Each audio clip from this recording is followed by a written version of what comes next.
Hola y bienvenidos. It's a Gypsy's Kiss and Passion, Desire, and Roosters. It's Friday Fenndango, and I'm Shelley Carney.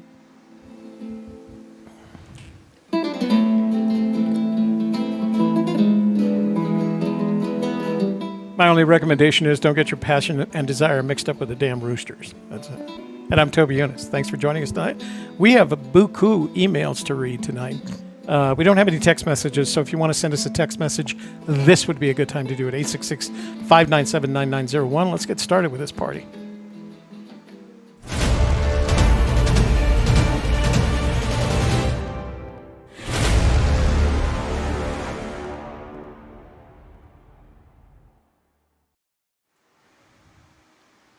Check. We had a desktop up. What? What? I said we're back. We're back. And we're back. Okay, so it's a regular show tonight. We don't have any special guests. We don't have any special topics. We have some news of sorts. Oh, by the way, I want you guys to know that I posted our itinerary for our September trip in the community blog, so you can see where we're going to be at on any given day and or night. We didn't post the places that we were staying, but kind of just the travels. So if you want to keep track of where we are.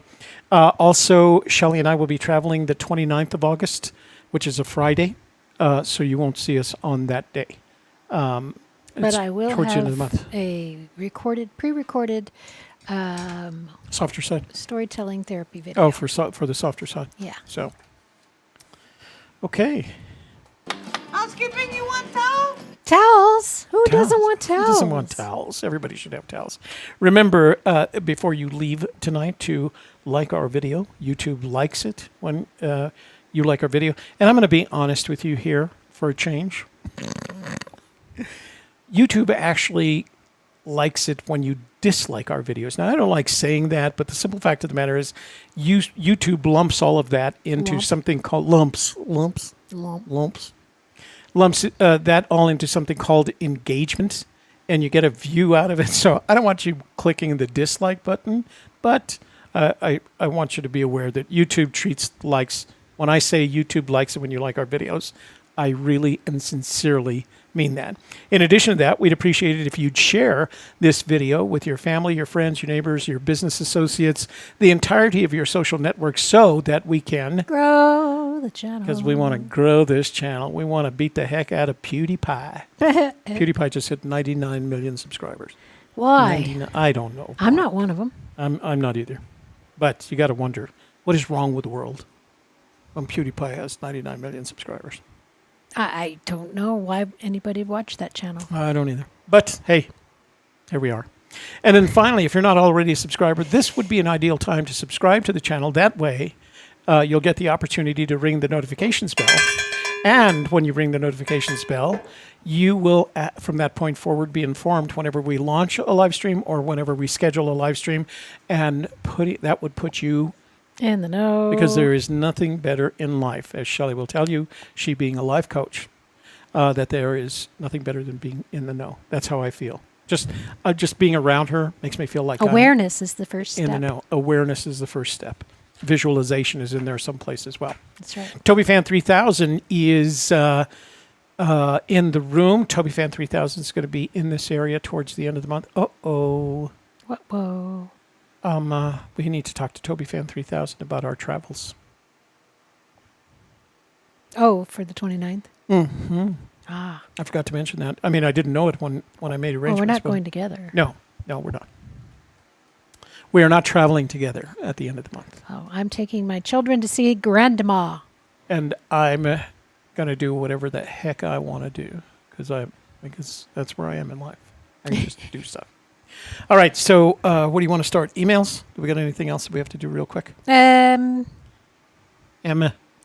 So he asked about your shirt. This is one of those Cuban wedding shirts or whatever. It's a Cuban wedding shirt. Oh, we forgot to talk about... What? Toby's new name is Toby Pie.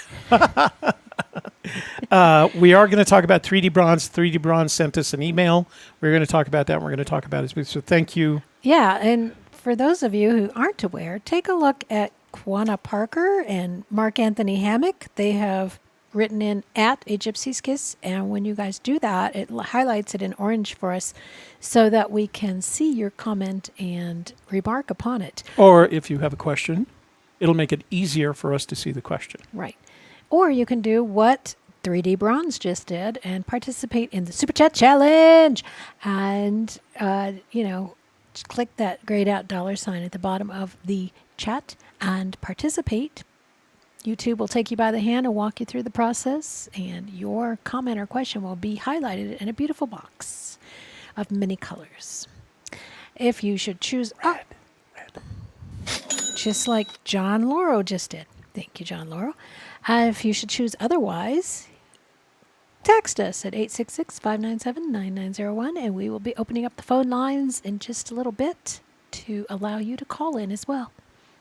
This would be a good time to text us. So, because there's, and the other thing too is if you're going to go through all the trouble, not trouble, but if you're going to be generous enough to give us a Super Chat challenge, make sure you ask a question because we see it in color here, and the colors change depending on your donation. If you can't think of one, you can everybody ask us later. You can ask a question. We don't care if it's personal, not personal, Fenn related, not Fenn related. Tell it to me now and listen to me later. Yeah, ask the question and we will answer it if we have the answer. Actually, we'll answer it even though we don't have the answer. We'll answer it with answers that we make up in our brains. In our brains, because we're in the know. In the know. We're in the know.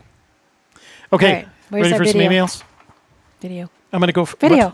Video. Video.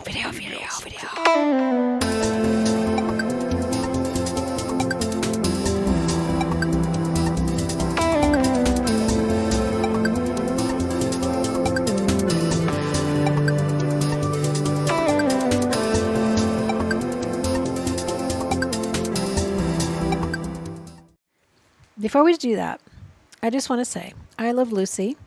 Sold a big house today. That is exciting.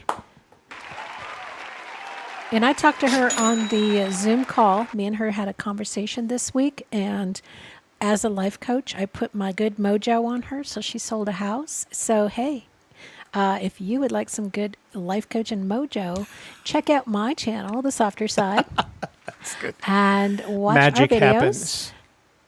Then go to my site and scoop up all the goodies at esofterside.com.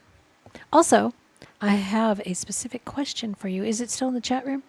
Is it still in the description box below, the link to the question? No, it isn't. Or did you delete it? I deleted it. Oh. What Never do you mind. need? Let me see. If you guys want to go to my cool survey and join my mastermind group, then look at, was it on Wednesday's video? I don't remember. Look at last week's video. It's in the description box of last week's video. Well, put it in the community blog when you get a chance. I'll put it in the community blog. Yeah. Along with our vacation itinerary. I already did. That's already in there. Yeah. Let me show you. I will do a screenshot. Community blog, screenshot. Screenshots. Come on, community blog. Okay, right there. So this is our community blog, and you can see right here, right there is our itinerary. I don't know how you open that up. I thought you just double click it. Oh, read more. There you go.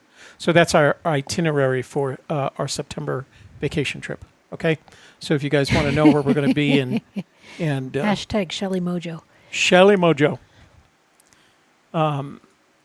So yeah, if you want to know where we're going to be doing that. So Shelly will post that link that she just described to you in the community blog as well. So if you want to take her survey. Can I give you mojo to find the treasure, Christy? Mojo. I don't know. If you get with me on the Zoom call. Oh. It could work for you too. Oh, that's Christy Fiorello. Yeah. Yeah. That would be fun. All right, you ready for email? I'm gonna read the first one because I've got a screenshot. Okay. To go with it. Okay, screenshot. It used to be, you'd always say, "Hey, look at our background disappeared." Isn't that funny? We're like floating in the screen. Wait a minute. Look at that. That's Wait funny. a minute. There we go. Oh, I liked it. It was cool. Looked like we were floating on the screen. Huh? I know, it looked cool. Okay, this is from Lorraine S., more commonly known as Missy Indy. She says, "Hi, Toby and Shelley. On last week's show, there was a mention of a book called The History of Brown's Hole. I searched and could not find this book.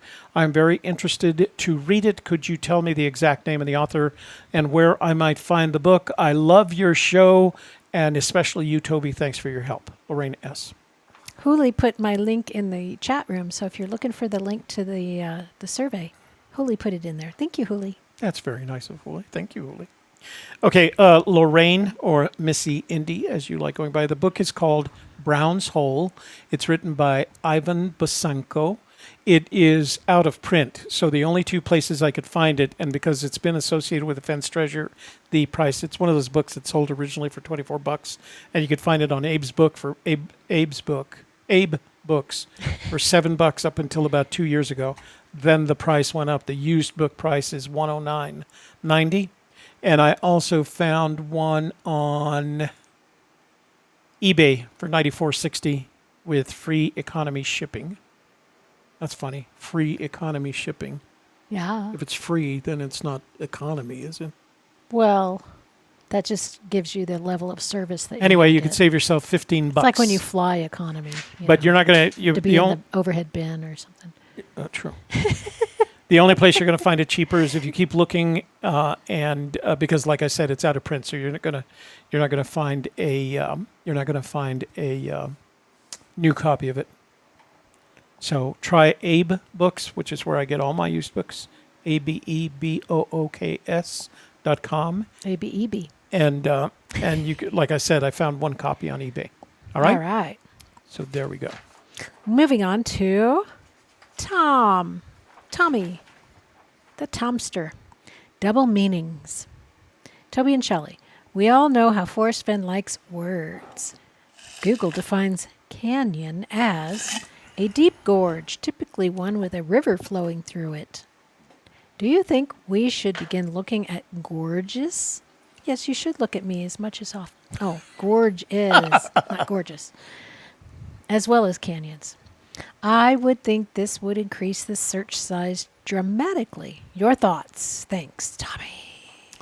So he does say canyon down, but I think we've always made the assumption that canyon, the word canyon, as it relates to geography, could mean something more, a ravine, for example, or a slough. Synonyms. Synonyms are fun. And I think it's important because one of the things that we have to do with almost every word of the poem is look up the possible synonyms. Now, while that doesn't necessarily mean I would exclude canyons and only look at gorgeous, I don't think that's true. I think canyons are just as important as I mean, I'm sure everybody in the room could come up with their own synonym for Gulch. canyon.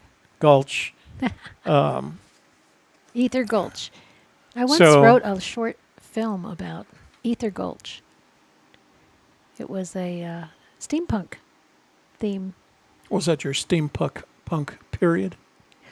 Well, that film was because it had to be held in a bar, so we didn't have a choice on the setting. So, but we had choices on the costuming, and so I went with Ether Gulch, and it was a steampunk, and they loved it. Anyway, back to the actual topic for tonight. So canyon includes anything that is a synonym thereof. Look. What? AJ Rainville says Brown's Hole by Ivan Bosanko is available on Amazon's Kindle for $9.95. There you go. That's even better. You get the electronic version, downloadable, makes it searchable, and all the imagery and everything is there. So, goodbye. That's a much better buy. AJ, thank you very much. That was very kind of you to go look for that. Juno Modez says you're looking Chicano. Órale. Órale. No, this is Cubano. They speak a completely different language. This is a Cuban. I don't know if I can stand up and show it to you. It's a Cuban wedding shirt. I like him because he wore a blue one on Wednesday. I like him because they beigeish, tannish. I like him because they have pockets down here. They're Yeah. very convenient. You can put your Men get all the pockets. you can put your cigarettes in there and your lighter in the other one. That's what they do in Cuba. Or your cigar, I guess. Yeah. So yeah, It's what- Saturday, it's- 31st, late afternoon, evening is our Albuquerque open evening. who's that? John Werner. So you can, if you're around Saturday evening, you can visit with him. I will be in Arizona. So, yeah. So then this would, John, this was a decision that Shelley made after you let us know that you were coming. I mean, no, that doesn't sound right. Shelley was not aware that we had made plans before she made that decision. Well, Does that I make didn't really sense? have much choice. My kids want to go visit grandma, and I'm the only one that can take them. So, what am I going to do? Say no? Sorry, Because they kids, you don't don't come get to see grandma. Read an email. Chamasolve from Sue. Dave, what? A boy named Sue. Okay. Oh, but look at it's D and S Taylor. Yeah, It's like they okay. share an email. Possibly. Okay, go ahead. Anyway. Hi, Toby. Dave Taylor from UK here. Just come across Fenn's treasure search in the last few weeks and applied a bit of UK logic to the poem after watching a number of your old vids. One from April last year piqued my interest, putting your concentration at that time on the Chama River, rafting, 500 foot, etc., in line with my thinking. One thing that I did discover that no one else seems to have mentioned is the home of Brown potentially being referenced to the Abbey Brewery situated along the banks of the river. Why? Because one of their main specialty beers is Brown Porter, a dark ale. Brown is capitalized in their website description of this beer. Putting in below the brewery would make a good place to stop, and there are a couple of dry creek beds adjacent to the area and what looks like 3 large vats on the hillside behind the brewery, clearly seen on Google Earth, that could possibly be water-high containers or maybe grain silos. Impossible to tell from UK. Lol. Never going to make boots on the ground personally, but love your vids, and any help I can give just serves to fuel my interest. Regards, Dave. Well, Dave, guess what? One of your fellow UKers is in town and will be looking for the treasure.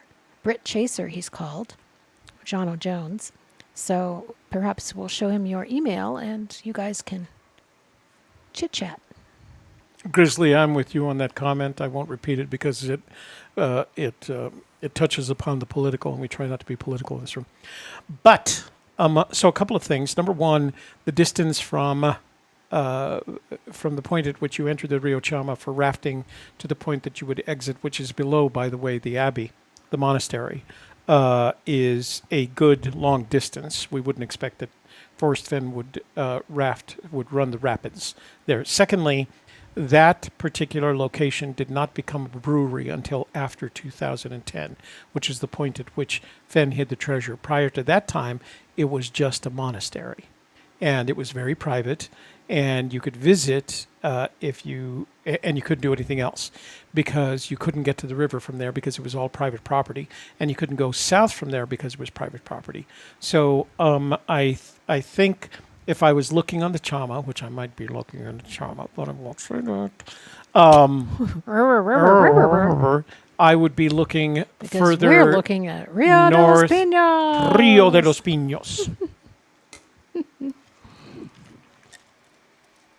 If I was looking on the Rio Chama as a possible solution area, I would be looking below El Vado. And here's something for you, Mr. UK. Mr. What's his name? Dave Taylor. El Vado is the Spanish word or the Spanish phrase that represents the ford. And if you remember The Thrill of the Chase, Fenn had a Spanish teacher whose name was Miss Ford. Huh?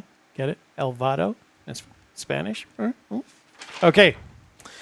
This one is from 3D Bronze. Do we actually know 3D's name other than 3D Bronze?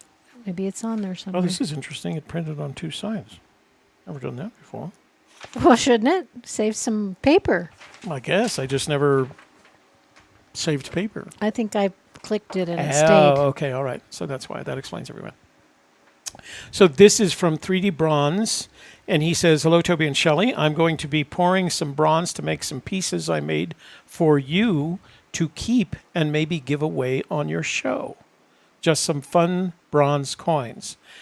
3D, that would be great. We'd love to give them away on the show because we just found a new way to give away stuff. And if you send me one, I'll explain it then." Toby, you mentioned, besides that, Toby, you mentioned the baby mammoth skull. Can you send me the pictures you have? I'd like to check it out and see what I can do. Do you want a bronze replica of the skull or a smaller one made into a game piece or a token coin with an image of it on one side and your logo Choices. on the other? Anything is possible, so just let me know. Shelley, what kind of bronze piece sparks your interest? Okay, you have 2 paragraphs to think about it. Okay. I'm P.S. thinking- Thanks for all the support you've given me on the show. You two are great, and I watch every episode. You keep things so fun and provide a safe place for everyone in the community to be able to come together and interact with each other, and I really appreciate it. P.P.S. Postscript. There's a few images of some things I'm working on, including my bronze casket, which should be available for sale in a couple of months. Let me know what you think. So let's go. I thought I I'm opened thinking it. like a pendant because I was like, a ring would be nice, but you never get the sizing right. The earrings would be good, but I can't wear them with these things. Headphones. And so a pendant would work. So I'm going to go to Something with the AGK logo on it would be cool. 3dbronze.com. Yeah, oops, that's ddbronze.com. No. Well, look, there is somebody there. 3dbronze.com. Okay, so let's show you his current work. Here we go, screenshot. So he is currently working on pre-orders for an ancient Romanesque Forrest Fenn treasure hunt inspired bronze casket. So you can see, I don't know, 3D, maybe you can tell us the sizes. I don't get a sense. There's the first, so those are his wax molds from which the bronze pieces are made. What do they call them? The plaster Casting? forms. Casts are made. There's an example of it. So I can't get a sense of the size of this, but he's going to make it in bronze, and then he's going to put wood inside, just like Fenn's box. So that's kind of neat. And then this is, of course, his gatekeeper sculpture necklace that he still has available. Is that for sale? Yeah, it's available now, so you can order that now. And he accepts custom orders, and I Hey. saw this as what? What's that? What's up with that? That's the guy watching our show. Oh, look how cute. You know where that's from? That's from the Thrill of the Chase. That's the little boy looking up at the. Sitting on the gravestone. Is it the gravestone or a log? No, it's the gravestone. So that. Oh, look right at his feet. There's a little treasure chest right there. And there's the 3D bronze right there. What's the one that's running? Is that one of his doodles? That might be one of his doodles, except it. I don't know. It could be a doodle. So he's got some other stuff that Running he's towards working the on. treasure. But That's that was cool. just a couple of weeks ago because I was wearing that pilot Yeah. shirt. Cool stuff, 3D. So go to 3dbronze.com and let him know if you want anything. Now, let me get back to my baby mammoth skull. So the thing with the baby mammoth skull is it's totally made up. So when I must have taken some honesty juice or something, huh? Like, so here's the deal with the 3D, the That would baby be mammoth skull. alcoholic beverages. You Yeah. haven't had any of that today. I actually poured a limerita before we started dinner, but it was a little small, mini limerita. So Okay, that's truth juice right there. truth serum. So when it came to the baby mammoth skull, here's what happened. Shelley and I were hiding one of the coins up in the RDLP area. And I wanted to put it inside something, so I found the crown of a animal skull. And I couldn't tell you because there wasn't enough there to tell me what kind of animal it was. It just had the top of the eyes, et cetera, et cetera. It could have been anything. A deer, anyway. a sheep, a goat, that size. Yeah, yeah. So anyway, we put the coin in there, and then we put it in the tree. And I just teased that when I was going to, when we talked about hiding it, I just called it a baby mammoth skull. Now, we do have pictures. We have a picture of Shelley holding it with a coin, and then I have a photograph of it resting in the tree. So I will get those pictures, and I couldn't imagine casting a bronze of that. It would have zero in the way of value, except to me, because that baby mammoth skull has a special place in my heart. Because you found it in the woods. And I think, actually, Jack kept it, didn't he? I don't know. Yeah, he did, because when he showed up at Collected Works and we were doing the show for Jamie Jordan, that's what he showed me. That's what stopped my show. And he didn't give it to you. He just He kept didn't it. give it. Yeah, he must. So he okay. might still have it. Maybe Jack still has it. I'll check with Jack and see if he still has it. And maybe we can get him to loan it to us so that you can build a model. All I was thinking about was making one of the tokens for the new game. So he says the 3D chest is 10 by 10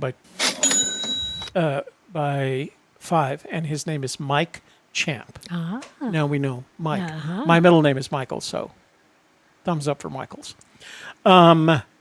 So he says his chest is 10 by 10 by 5. So anyway, what I was thinking is about taking the baby mammoth skull and turning it into a token, my own personal token, for and maybe we could make some and give them away on the show for the Monopoly board game, or the not Monopoly, Chaseopoly board game. That was my thought. So let me talk with Jack, and maybe I can ask him to lend me the original skull, and I'll get a bunch of pictures of that. Friends, Romans, countrymen, lend me your skull.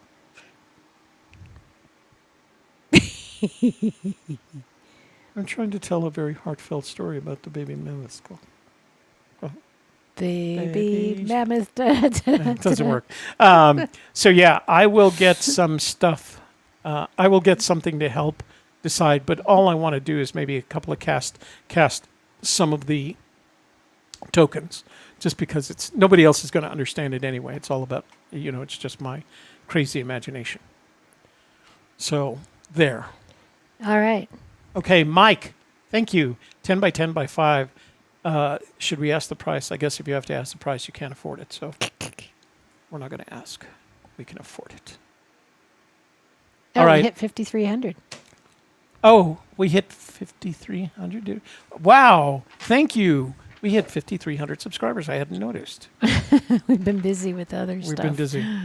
Okay. So, that was that email. You just read it, or I did? You did. And You were like, okay, it's on both sides. Look at that. What's his name? Yeah, okay, go ahead. Okay. Got a hair. Did William? you just throw that? Yes. No, I have it here. Do you want it? No. William Scott. Treasure located. I have located the treasure and will recover it. Oops, I said his name. Okay, guys, so if you want us not to say your name, don't put it at the bottom of the email. Put it at the top of the email. I have located the treasure and will recover it on August 22nd, 2019. We'll keep you updated. That would be Forrest's Fenn's birthday. That was very nice. August We'll 22nd. have How a thoughtful. pre-birthday and a post-birthday event next week. Next week. So this is entitled Jax. It is from Colin Webster. Colin says, "Hi, Toby and Shelley. Great show. I watched most of them over the years and found your analysis excellent. Once you listed the rivers where warm waters halt according to the New Mexico regs, and Jack's Creek was amongst them. But in your searching expeditions, you ruled out Jack's Creek. Can you tell me why?" Yes, I can tell you why, Colin. It was because if you go to Jack's Creek, it is very busy. There's a camping area there. There's actually two camping areas. It's kind of fenny, but it's more people-y than it is fenny. So that's why we discounted it. Somebody It's would very have close to stumbled Santa Fe. over it by now. Yeah, it's just, and it's a nice area to visit, and it's certainly a nice area if you want to do some trout fishing, and it's a great area if you have one of those big campers and you need a place, because it's got a lot of those campsites, and it has some more primitive campsites, but it's very busy. It is really busy. Probably not as busy as Yellowstone, but busy nonetheless. Blaze. All right. Blaze by Ben Wise. Ben Wise. right? You've been wise and found the blaze. Our guys are so original. Hi, Toby and Shelley. This is Scott from Oklahoma City, aka Ben Wise. I just wanted to build upon your solar theory having to do with the blaze. In the Douglas Preston forward from a couple years ago, Douglas stated that Forrest had told him, quote, the final clue would be where they found his car in the parking lot of the Denver Museum of Nature and Science, unquote. If you look at the parking lot using Google Earth, looking straight down at the lot, at the entrance of the lot, there is a large circular image that has lines coming off of it like rays of the sun. A radiation. In my opinion, this is the final clue, the sun. Now we just have to figure out how this works into our solves. Love your show. Keep up the good work, Scott. All right. So let's see what we got here, Scott. My brother from another mother. We've been there. Yeah, we have been.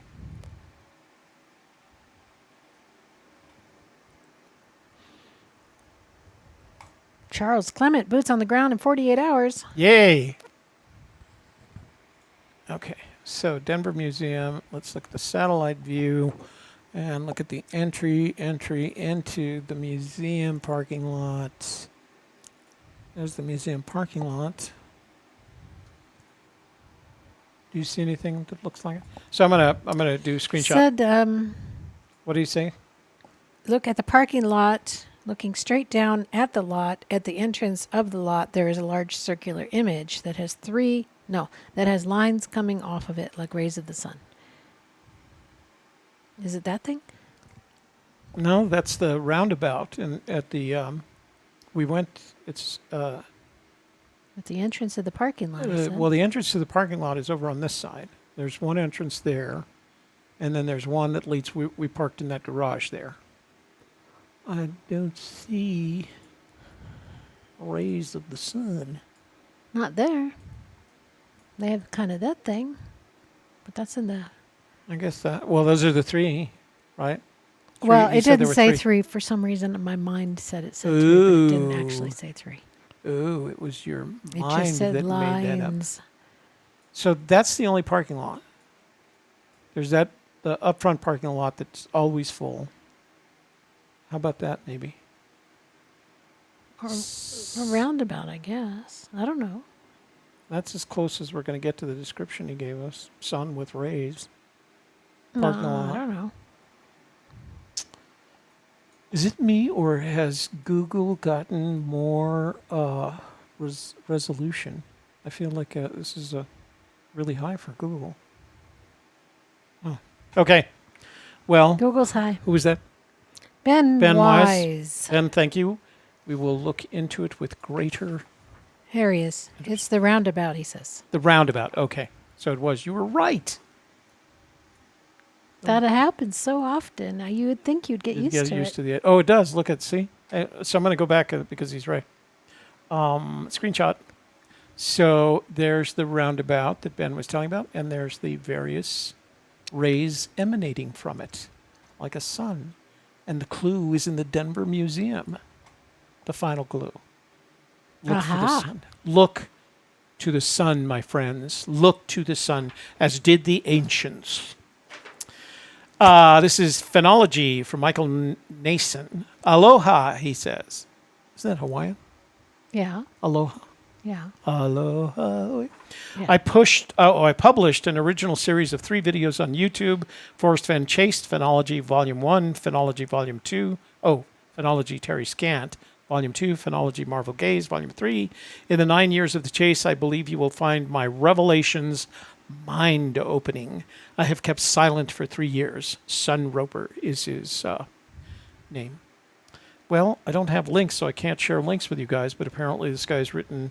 If you search Phenology on YouTube, you'll find his 3 videos. So one is entitled Forrest Fenn Chase, Volume 2 is Terry Scant, and Volume 3 is Marvel Gaze, and your mind will be opened. Open. And you will be in the know. In the know. This is a forward from Tony Russi. Analysis of the German Playboy tapes. and other show ideas. Tony likes setting us show ideas. That's good. We like Tony subscribed to my YouTube channel, The Softer Side, today. Thank Oh, you, he did? Tony. That was nice. You too can subscribe. Okay, moving on. Okay, Hooli put the link to Phenology in the chat room. Ah. Don't leave now. Go. She go is later. like on it. Yeah. We have some awesome moderators. By the way, let me say thank you to our moderators that include Hooli and John Warner, who's in the room. I haven't seen Eric Schmidt, but he usually comes by he later sneaks in the around and evening. lurks around. Also, Mitzi is one of our moderators, but Mitzi is missing. You know, I in think action, if Mitzi you know and Greg anything. Keller got together and fell And off just- the earth. And fell off the earth. We haven't seen him recently. They So just if disappeared. anybody knows anything about They're Mitzi, out let us looking know for that, Tunarth. that she's. So we've lost 3 regulars in our room recently. They Yeah. have either been abducted by aliens or they went up to visit Gorman and just never returned. I don't know. Never mind. I shouldn't have said that. Mitzi, Greg Keller, who's also a moderator, and Tunarth, who made the announcement of the upcoming find of the treasure by his friend and is yet to return. Yep. To Disappeared North. after that. Tunarth, come home. You can call in and tell us the whole story. Okay. Yep. We are waiting. Interviews with Dale, Jason, and Alexander individually or as a panel about their overall impressions and what the tapes missed and questions the tapes created in their minds. Maybe a panel show. Lots of the tapes had muffled portions that were hard to hear, like the part about the guy in the black limo. And is Bullet really still up in a lake without a front axle near West Yellowstone? I thought it disappeared in Texas after Fenn enlisted. And what about Joel discussing the 3 different versions of river bathing is best? Did Forrest really rent his horse Lightning from Parade Rest Guest Ranch? And what about Dale's latest theory from his July 2019 website post about Terry Scant with Marvel Gaze being a spectacular viewpoint? Terry Scant has always sounded connected to Queen's Laundry to me. And what if Marvel Gaze is Finnish for Ojo Caliente, a.k.a. Hot Eye? And ask Joel if he knows the answer to his own questions about the origin of the name Ojo Caliente Spring in Yellowstone National Park.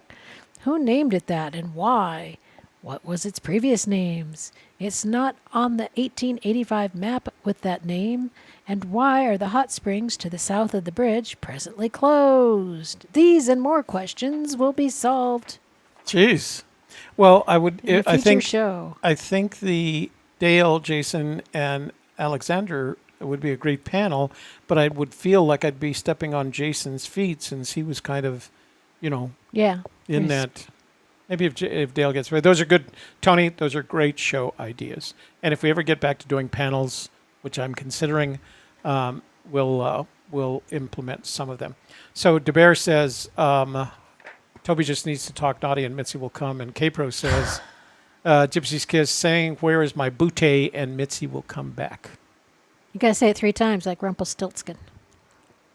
Well, I'm going to combine 2 things. I'm going to talk naughty and mention booty. So. Okay, that was twice. One more time, she should appear. Oh. I better not talk naughty. But you can say, Booty. Booty! Mitzi should have appeared right now. Mitzi, where is your wonderful booty? So I can spread strawberry jam. Hey, hey, hey, Oh, hey, okay, hey, all right. hey, hey, Hey, hey. hey. It's a family show. Don't want to lose that That's monetization. right. So this is entitled Saw Your Vid. TT, it's from T Finder, and it's addressed to Shannon. Shannon doesn't live here anymore. So Shannon did put out a new video on the Blaze, Oh, and she talked about, the time away and how she was married, got a new job, all kinds of things, but put out a new video on her various theories associated with Blaze, as usual, very good. So this one is addressed to Shannon, us, and Wonder Hussy. yes. Hmm. Interesting. He says, "Hi, Shannon," but of course, I maybe he meant hi, Toby and Shelley as well, and Wonder Hussy as well. What's Wonder Hussy's real name? I can't remember. Oh, gosh, it's been a while, hasn't it? It's been a long while. More than a year. Congratulations on your wedding. Okay, so I feel like I'm reading a very private email. Let me take off the top and just pretend like it. Take did off come your to- top. Take off the top. Well, guess what? I went. Now this is from T Finder. The T must stand for The treasure? Tushy Finder. Oh, it is treasure finder. Well, guess what? I went back. I had the time, had the money, and what's a little gasoline and tire rubber in the grand scheme of things anyway? It really was quite the adventure. I can still smell those pinon trees. The thing was, I realized that I had made a critical mistake in my analysis. Down does indeed mean south, and it makes no sense to hide a box of gold in a creek or anywhere next to one. But more importantly, if one looks to the south from the blaze, the trail crossing, that is. Oh, that was one of her hypotheses.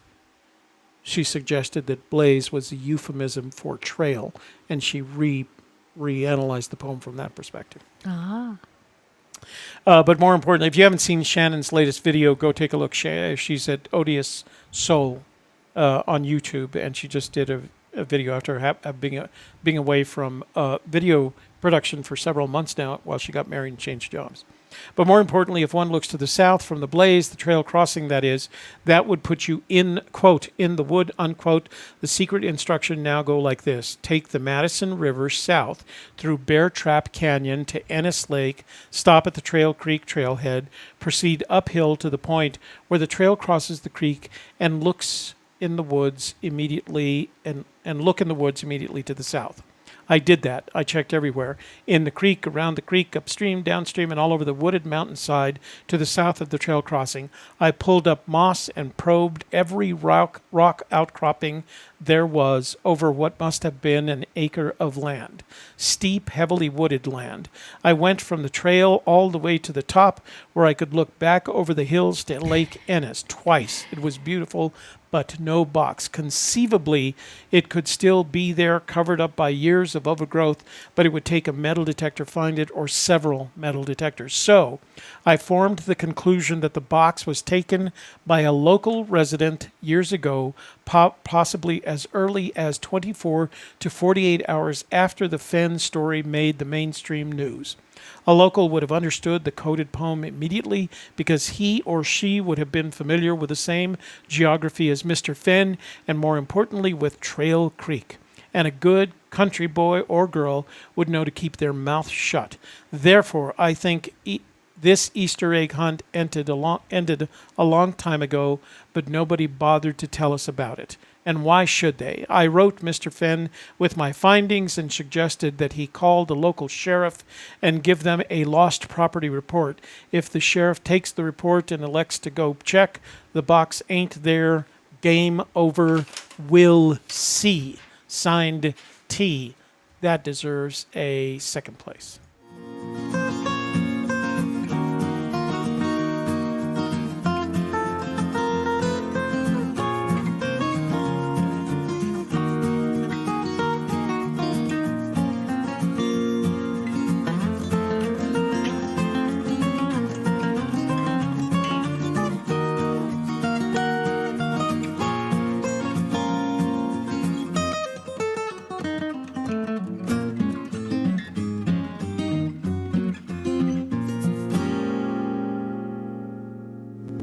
I like that. Second music. place, man. So Deborah Jensen said, Guess what?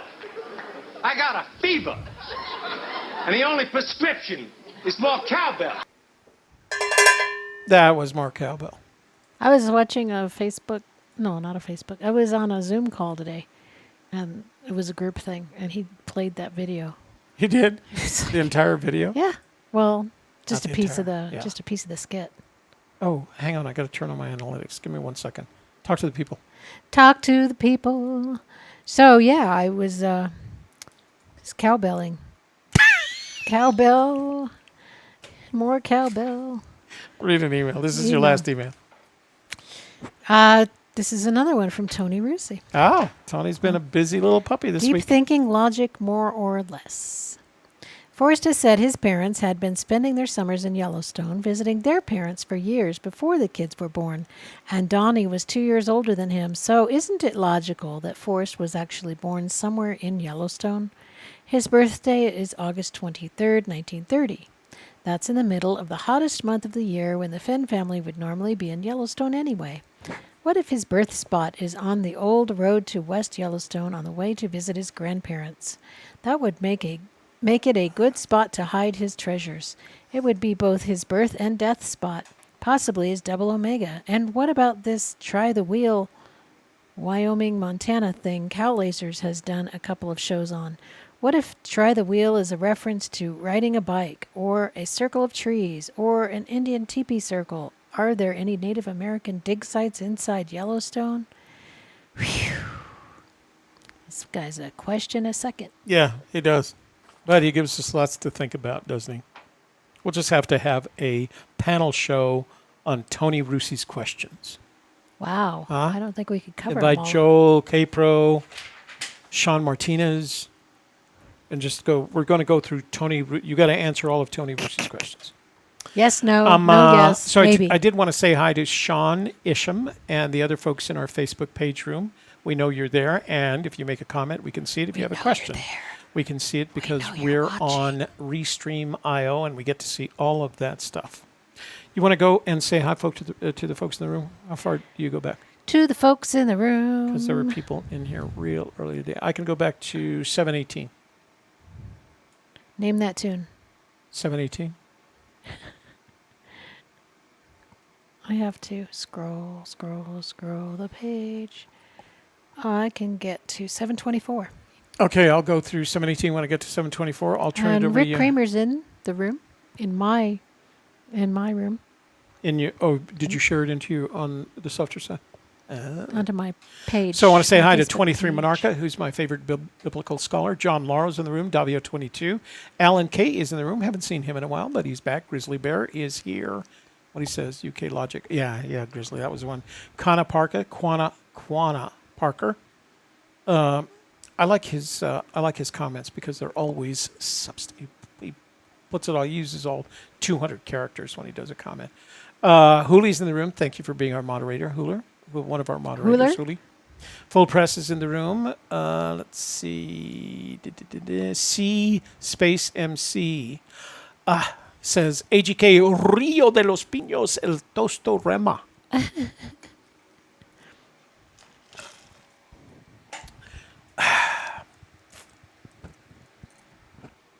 Charles Clements in the room. Rebecca Peterson, Toby Fan 3000. We said hi to one of our moderators, and Toby Fan, I will send you an email with our schedule over that weekend because we're going to have to change it slightly.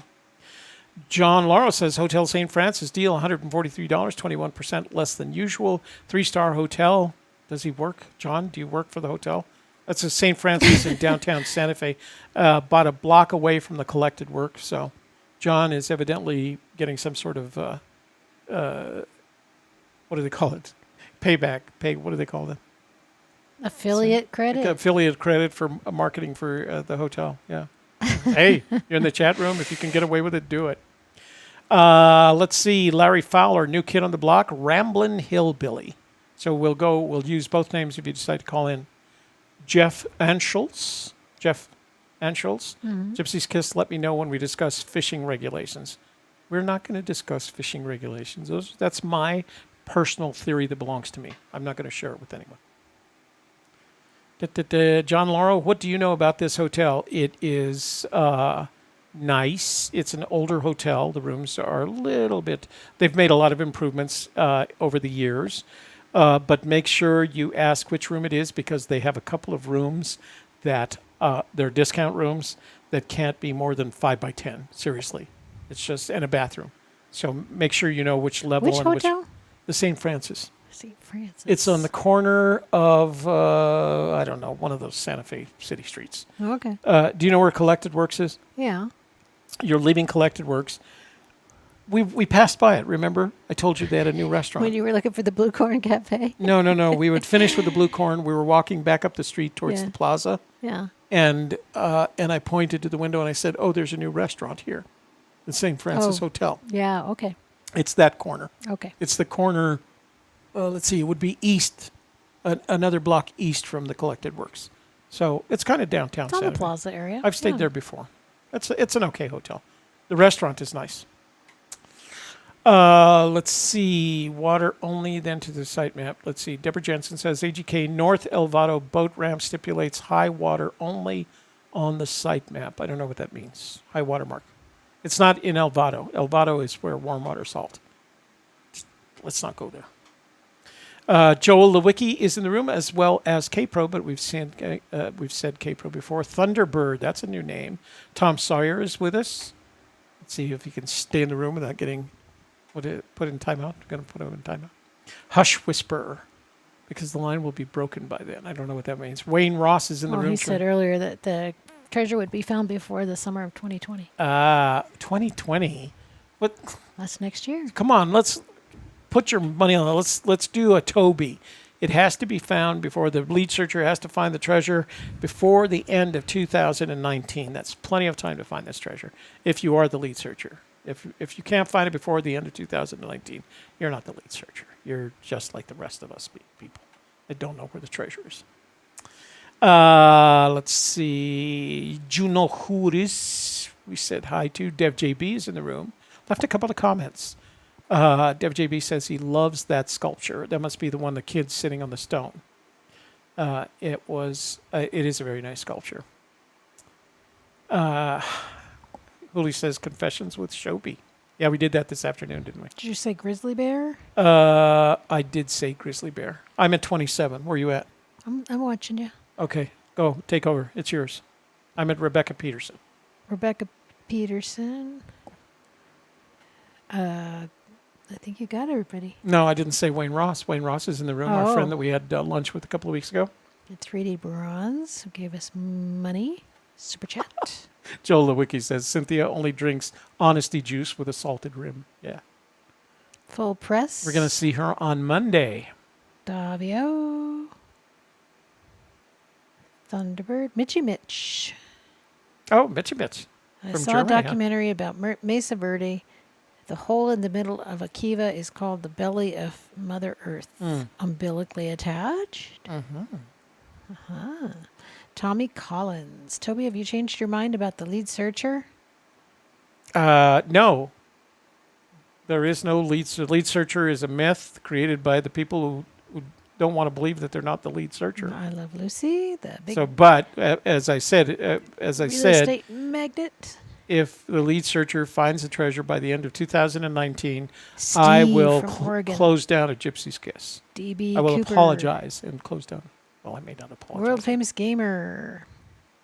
Charles Clement. WFG's in the room. I Love Lucy is Ross popping B. roosters at us. Who deserved a rooster? Ross B. Oh, I don't know. That person that I read the name and I wasn't supposed to. Yeah. J.A. Street.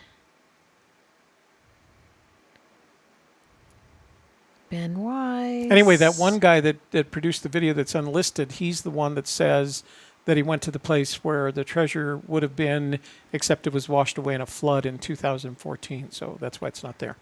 I don't know how a flood could wash away a 42-pound box, but... Tracy Evolution of Self Moore. What? Is that any relation to Mitzi Moore? Whoa, Tracy, T, Mitzi. Where do you see that? Is that a name in the room? Yeah, 735. 735. Okay, you keep going. I'm going to find it. Tracy, Evolution K-Pro is in between two Self. of Tracy's comments. Yeah. K-Pro, 3D bronze. See, 3D bronze. I think there's some money to be made for you guys making some tokens for the game. Calvin cool- Harrison.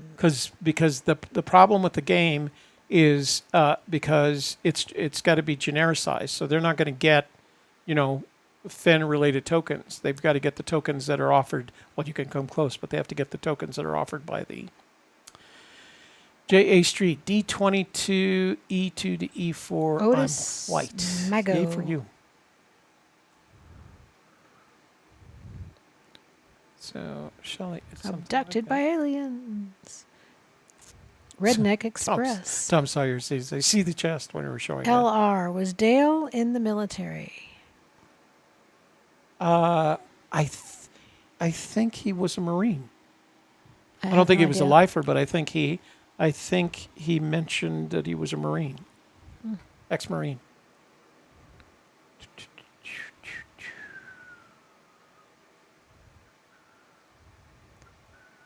I see rabbit holes. I see rabbit holes. Shelley Rybecki. Sakar. Where are you at time-wise? 7:43. Okay. Deborah Jensen. Got a fever. Kickback. Pen. Mark Anthony Hammock. He said kickback. That's the word that I was looking for, or the phrase that I was looking for. When Oh. Okay. Stop here. Or room. K-Pro. I received several stories of the 59 Yellowstone earthquake in my feed. Any idea Forrest was in the area then? I don't know. I think he would answer that email, though. I think if you wrote him, forrestfenn@gmail.com. Minotaur Moreno. Out of my labyrinth and into the chat room. Hey, Minotaur, welcome. You're always welcome here. You know that. Matt. T. Draffen.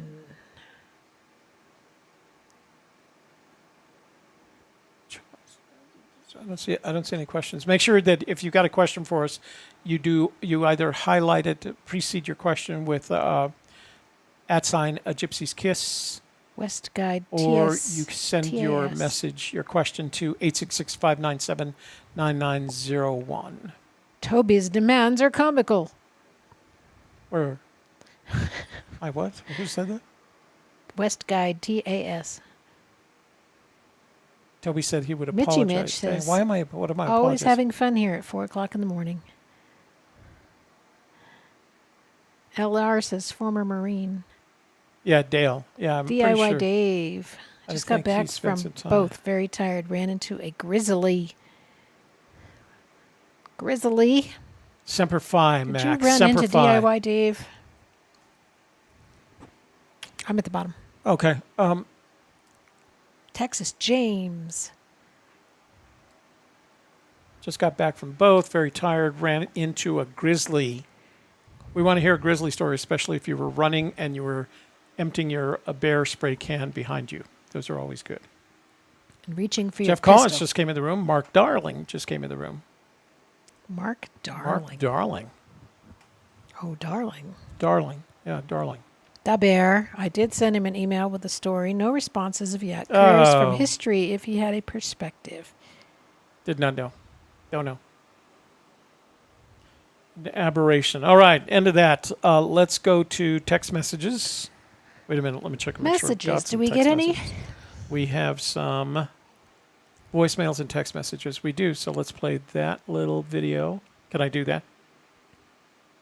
Jennifer Norrid is also in the Facebook.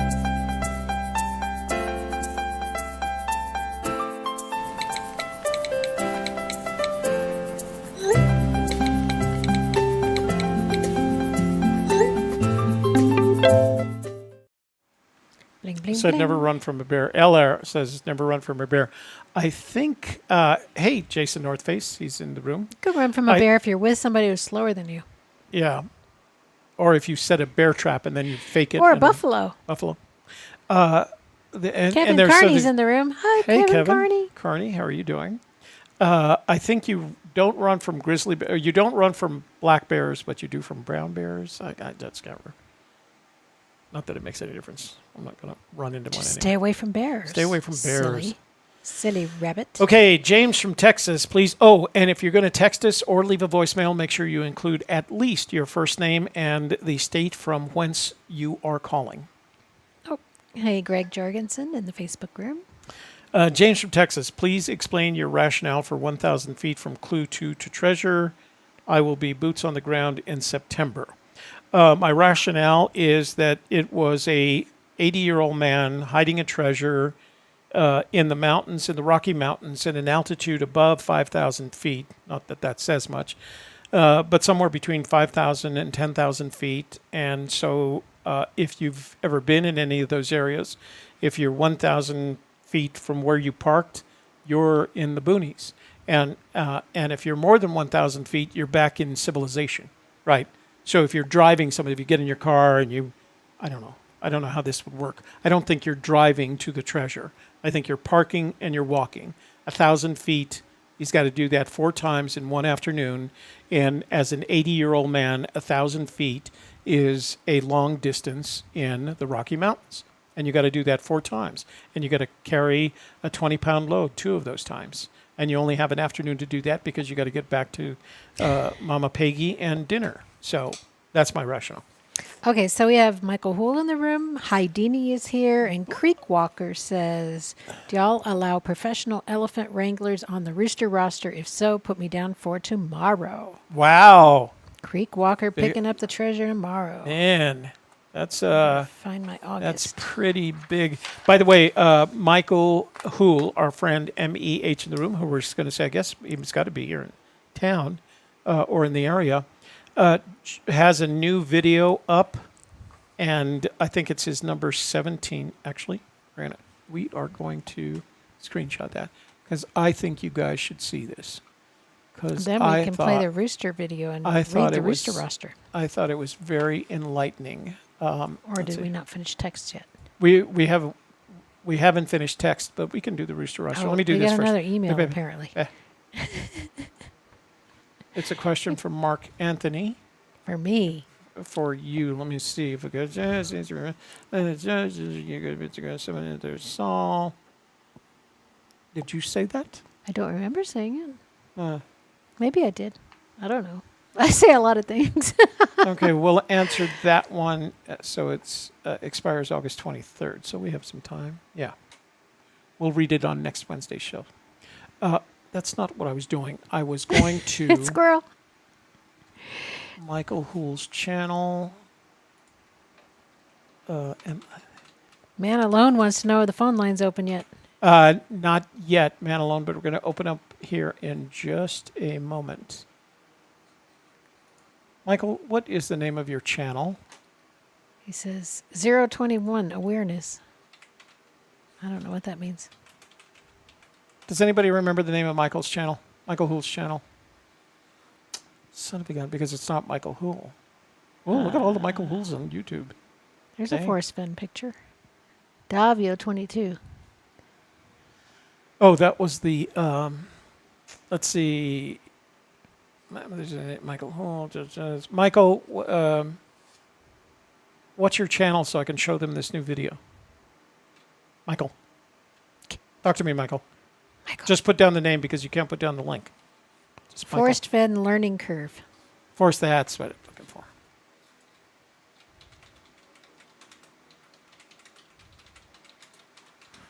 Pow. Okay, here we go. This one here, it's number 21. And, I can't play it, I also got the same answer from Jason Northface and Dave Headbloom.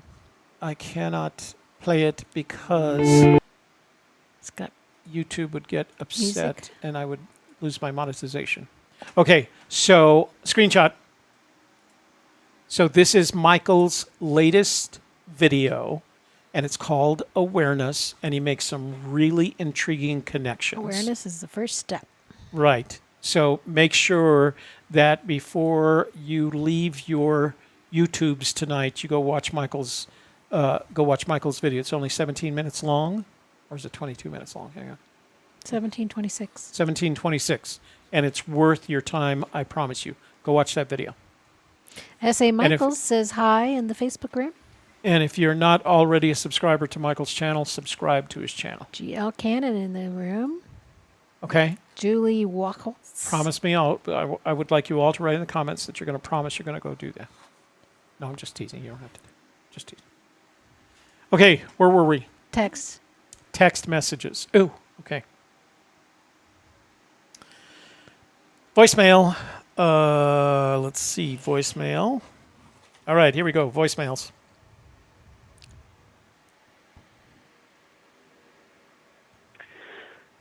I have a question, Toby. How does Mr. Fenn know for sure, 100%, that his treasure has not been found. You know, I like that. I love that particular brand of accent. I don't know whether it's a Texas or what part of the South it is, but it's a very distinctive accent. Once I learn where it is, I'll be able to recognize it after that. But it is very distinctive. So actually, I suppose that's a question for Forrest, but I'll do my best to answer it.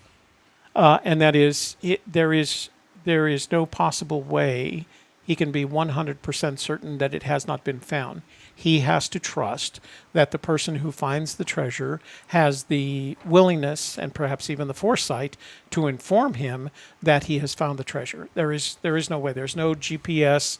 There's no battery power, solar powered GPS connected to it that's going to give off some signal. He has to rely on the person finding the treasure being kind enough to return the bracelet or kind enough to or kind enough to let him know that the treasure has been found. There is no 100% certainty that it hasn't been. Okay. There you go. Quanah Parker, can you post the link to the video? I was distracted, and Huli has done that for you. Huli has already put the video up for you, Quanah, but we're not going to give you back your $2. No. If you want your $2 back, we can give it to you. So, yeah. YouTube will do it. You just, he can't be 100% certain. It could be that somebody has found the treasure and has decided not to inform him. As a matter of fact, one of the things he recommends is that you wait 30 days after finding the treasure before you announce it. So, what do you know about Argos satellite, says Quanah? The Argos are the old model of communications satellites. Hang on. I don't think, are they still in service?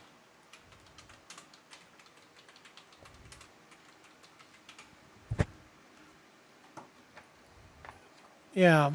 So the Argos, they are still in service. They're the set of satellite systems that monitor the Earth for environmental changes. They use 3 different types of photography: visible light, ultraviolet light, and that LiDAR-based photo recognition to track environmental changes. That's what Argos is all about. You can actually buy photographs from them. They're expensive, but you can buy them. Okay. Let's see. text? Oh, no, we got some, what? Voicemails? We got some voicemails. Do you want to do voicemails or do you want to do the Rooster roster? Let's do the Rooster roster. Okay, so do you then want I can put this away. Do you want to play the Rooster? Yes.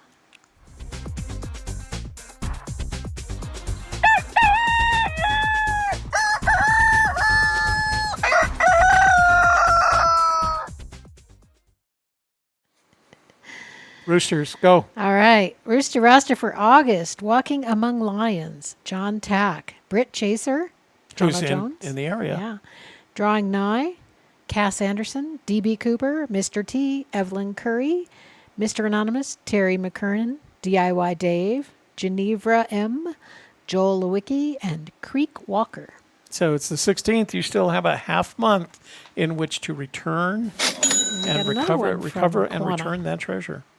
He was saying thank you for your what he super did. chatters. Thank you for that. Super chat challenge. Okay, we got a couple of voicemails from.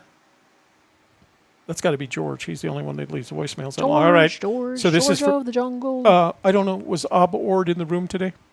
I did not see him in the room. Okay. So these are from George. Let's listen to it. See what he's got to say. Hi, Toby. It's me, George, Bob Ord. This may sound like a rather strange or different request slash offer. Uh-oh, I'm going to be going boots on the ground in late September, and I don't have anyone to go out with me. The guy that was going to go can't because he has to work and everything. And I was just wondering if you wanted to take a jaunt out there with me. Look for that chest because I have a solve that matches the poem. And I'm just looking for someone to go out there with. It's right up near where you live. It's not far from where you are. I mean, you're not going to have to take a plane or anything. It's probably, I don't know, it's about half hour, 40 minutes north of Santa Fe. And I'm just wondering if I'm looking for someone that I trust to go out there. And, of course, we'll work out a deal. You'll get a good chunk, whatever, from the treasure if we find it. If not, well, then we just had a good hike together.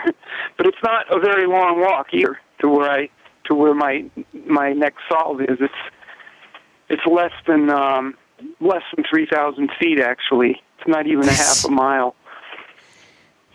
I'm just wondering if you'd like to take a trip out there, a jaunt out there with me and see if the chest is there. I believe it is. Oops. Oh, there's a second message. Okay, let's see what the second message is. You got cut off. Yeah, Toby, I just wanted to finish. I won't take up too much more time. I was just saying, it's at the end of September, gives you time to think about it. And you seem like a very trustworthy person to me, and that's who I'd want to go out with me to the solve. So, I mean, think about it, or just talk to me about it on the air, or if you want me to call in, I'll call in. I just didn't want to take too much show time up, talking to you about this. So if you want to call me back on my phone, feel free. That'll be fine with me. All right, Toby. Well, have a good evening. I'll be listening for you tomorrow night. Bye. All right. So, Teresa Longo is in the Facebook room. Hello. Hi, Hello, Teresa. Wow. From our film days, huh? Yeah. Teresa, I'm sorry. George, what's our schedule for September?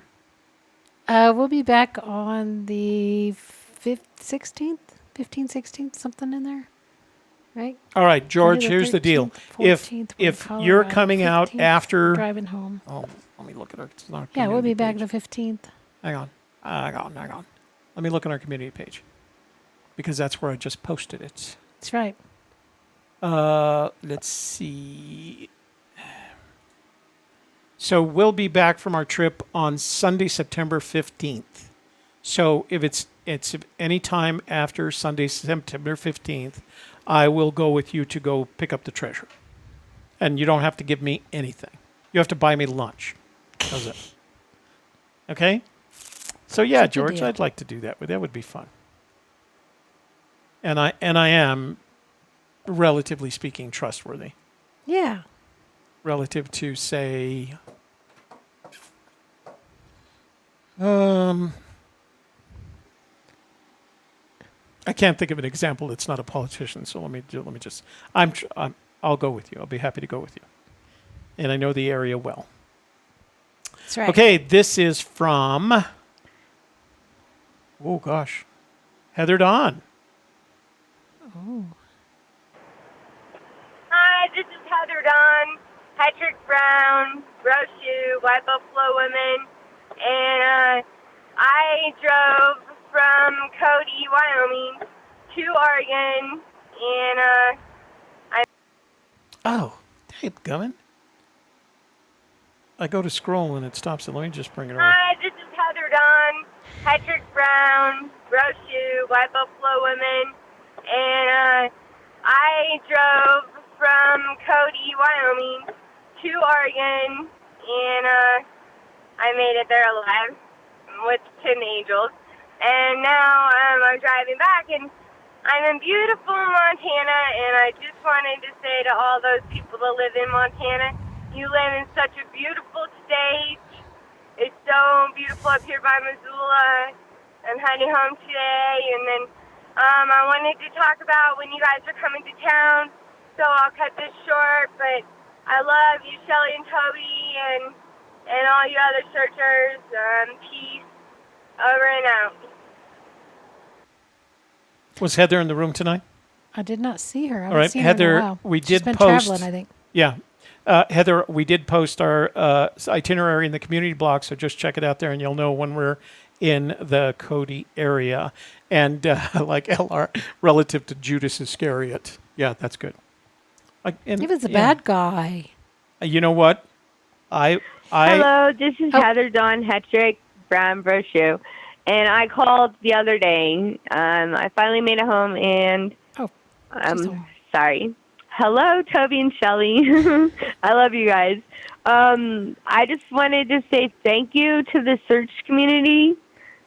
Thank you to the search community for making it possible for me to go see my two daughters and my grandchildren due to my GoFund and my campaign and the buying of my books on eBay made it possible for me to take the trip to Oregon, and it was remarkable, and I made it home safely, and I got to be called Grandma, which is heartfelt. So thank you for the search community, and I love you all. Talk to you later. Bye. a very soulful woman is Heather Dawn. So Kana, she was thinking because they donated to her. she had a GoFundMe campaign. We contributed so that she could go. Remember the story that I told you about her grandson, her daughter and grandson. So I guess that all came to fruition. Well, very Kana, he generous didn't of say it was everybody. northwest of Toledo. All he said it was 300 miles west of Toledo. So if you take Toledo, go 300 miles west, draw a line straight up and down, treasures on the other George side of says that. you're going to have to sit in the car and eat a sandwich while he goes and looks for the treasure. So, so you Okay. don't see it. All the right. Spot. Okay. All right. I'll give you. Actually, he didn't say that. I made Oh, it up. okay. He was just talking about how he didn't want to give away his solve. No, he just you wants don't have to check go. on it. If you So want to, if you I want to figured go, you're going to have to stay in the car and eat a sandwich. we'll Take a nap. No, I will walk with you there. I know the area. I have bear spray. I have a 9mm pistol. I'll go with you.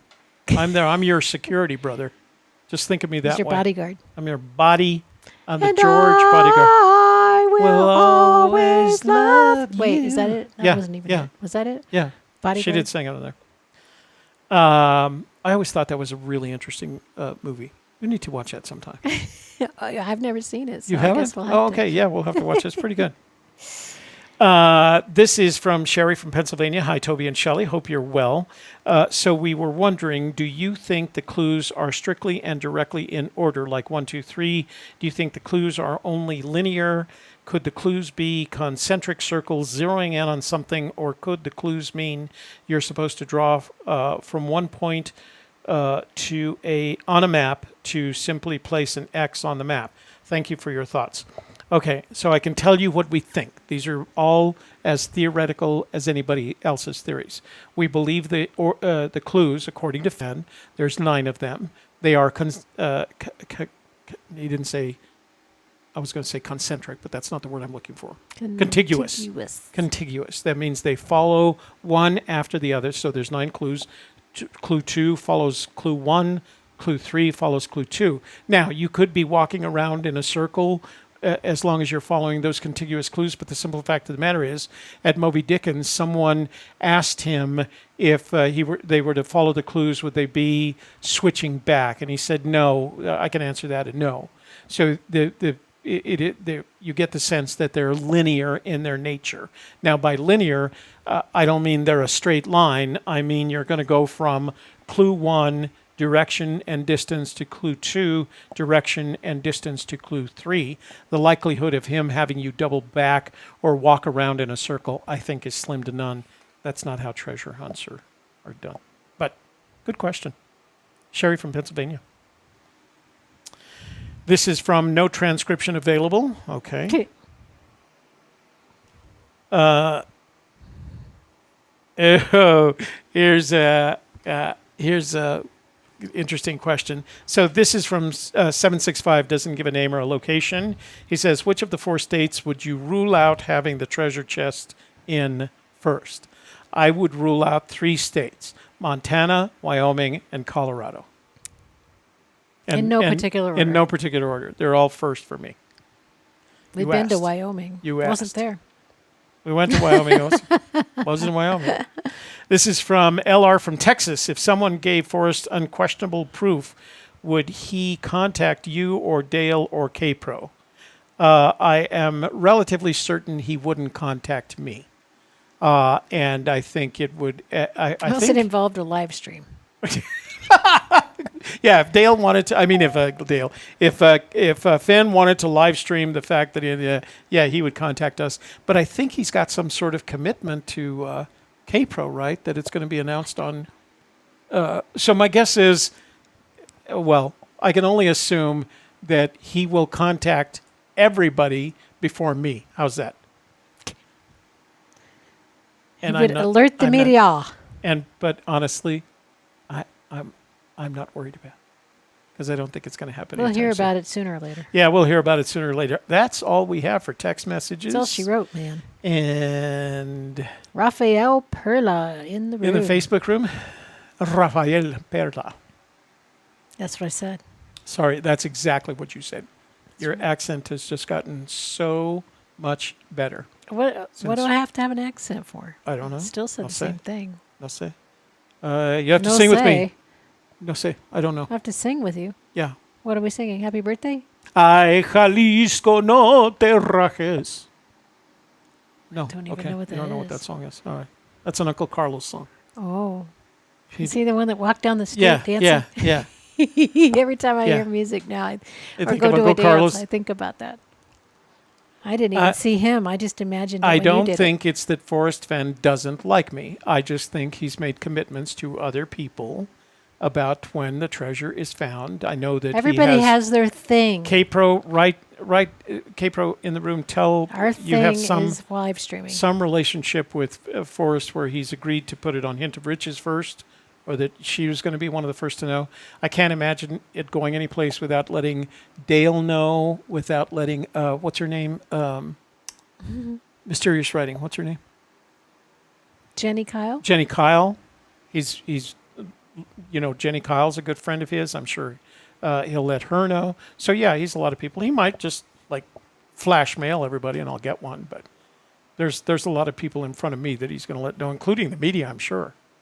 Mm-hmm. But like I said, what's her name? Lorraine Mills. Lorraine Mills. Is she still on the air? I don't think she's still on the air. Oh, she was the PBS lady. Who was the one that wrote the article in Hemispheres? Margie Goldsmith. Oh, yeah. I'm sure he'll let Margie know. Well. Yeah, he's probably got he's got an email list of all the media people that he's going to. Cha-ching from David Dow, $9.99. Toby. What are the differences between first and second editions of Flywater? Wow, David, that's a $9.99 question. I can tell you that the second edition has a preface by by Jack Hemingway. Shall I go get them? We can show them. Would you? They're on my coffee table. So Shelley's going to go get them, and I'll show you. But they are literally not quite completely different books, but they're significantly different from one another. And you have to remember the one that he probably was reading from in 2000 and prior to 2010 when he wrote The Thrill of the Chase was the first edition. So, Connor Parker says, Fenn loves everybody. Okay, so this is the original edition, the McClintock and Crockett edition. It was published in 1994. So it is likely that the one that Fenn was referring to when he referred to it in the book is this edition. You can still get it if you go to Abe Books, you can get it, but it's a lot more expensive than it used to be. And I'll show you the comparison. So this is the second edition, and you can see by this time, so I don't know if you know the complete story behind this, but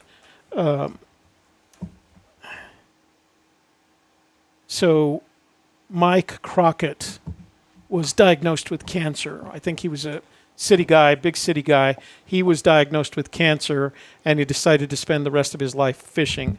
By the time the second version came out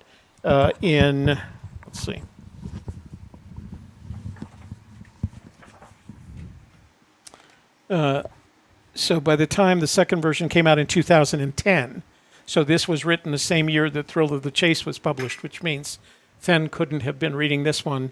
Crockett had passed away. He passed away in the 90s, so his cancer was incurable. And Mike Crockett decided to continue the quest. And I made a mistake. The Jack Hemingway writes the preface in the first edition.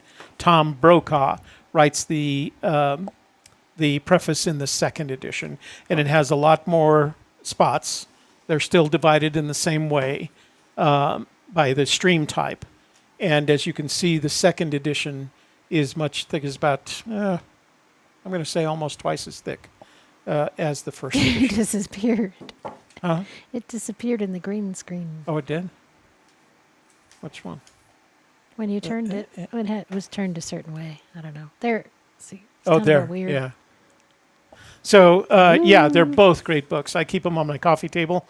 And whenever I'm just kind of hanging around my living room, I actually do read them. They're great writing, great, wonderful fishing stories, and written by guys who are very soulful when it comes to fishing.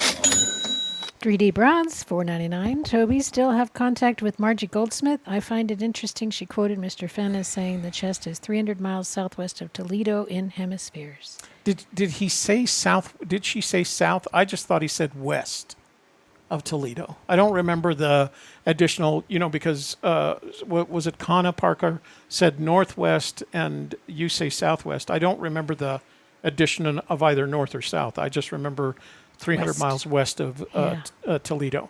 And yeah, she did write that in there. But he was telling a story about having written a response to an email from some woman that he got. Full press he says he said both. He did? Okay.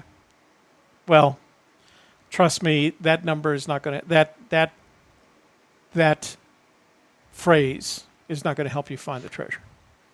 Not going to do anything to help you find the treasure. Zoe the cat. I only heard west. Yeah, I only heard west too, Meow. Zoe. Meow. West. Wow, see? Cat Wow. west. Wow. Yeah, see?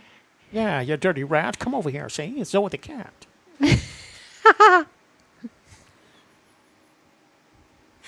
That was funny. I don't even know where that came from. Came from you. Okay, let's do some. Open the phone lines.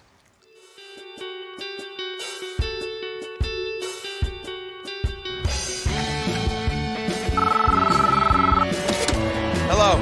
Hello. Who's there? I'm talking. Hello. Hello. Who is this? You know what this is. This. Joel says, Forrest told me she was wrong. Anybody could say that.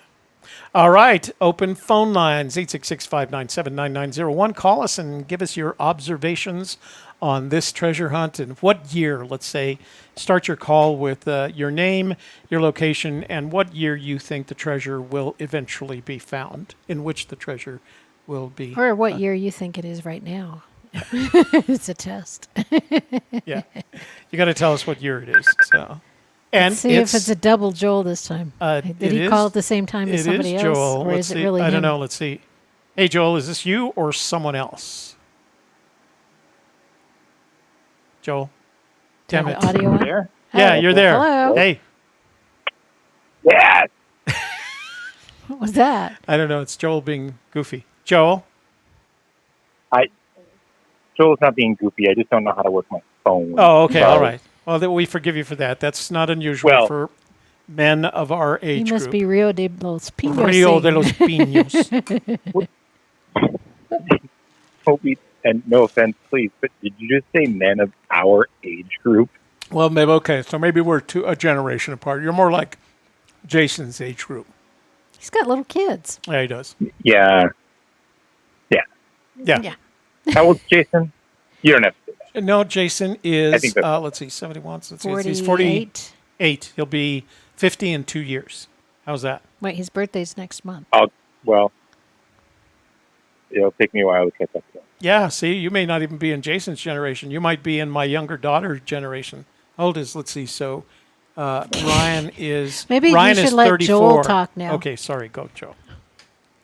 This is not what I called it. Oh, okay, yeah. I'm sorry.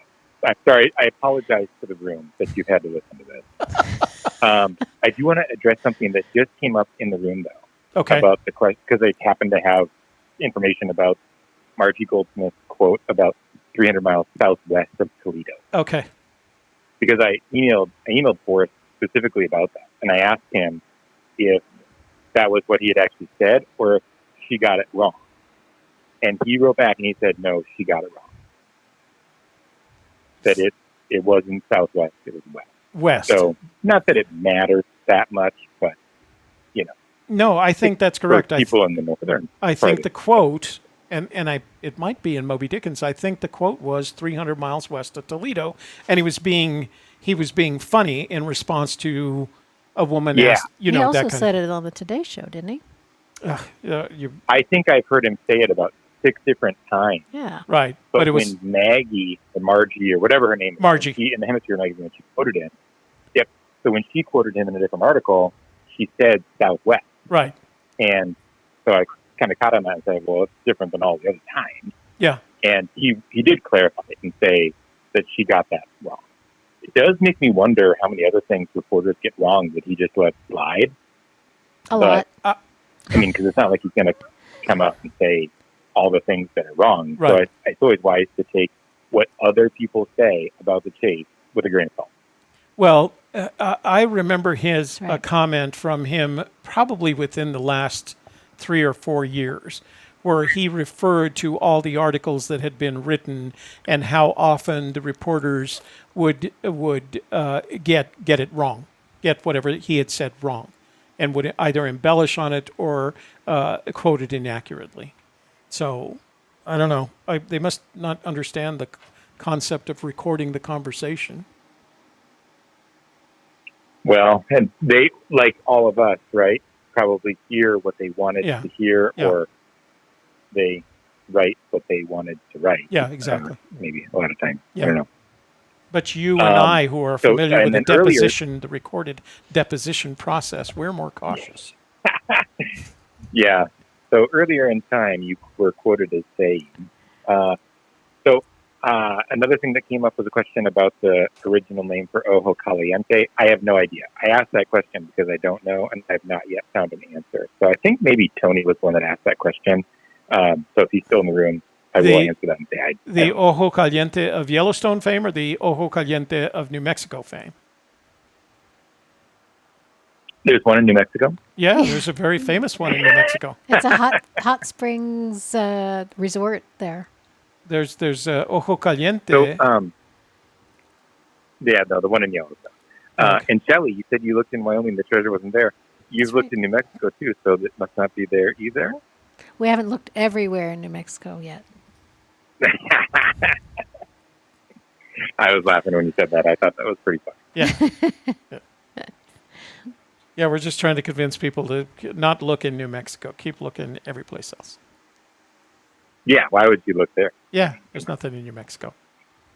It's ugly. It's ugly. So I did. Yeah, exactly.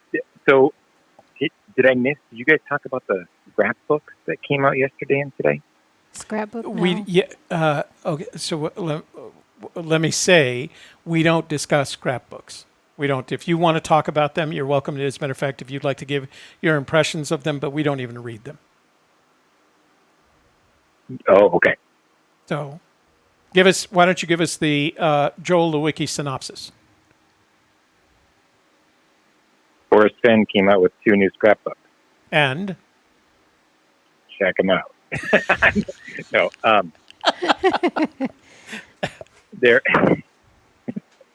They're interesting, I think. There's one that he gave that was a book review he wrote maybe back in 2007, and he decided to share that book review and mentioned Penasco, probably saying that incorrectly. There's a tilde over the end. Which I think is a town. Yeah, there's a tilde over the end. It's Penasco.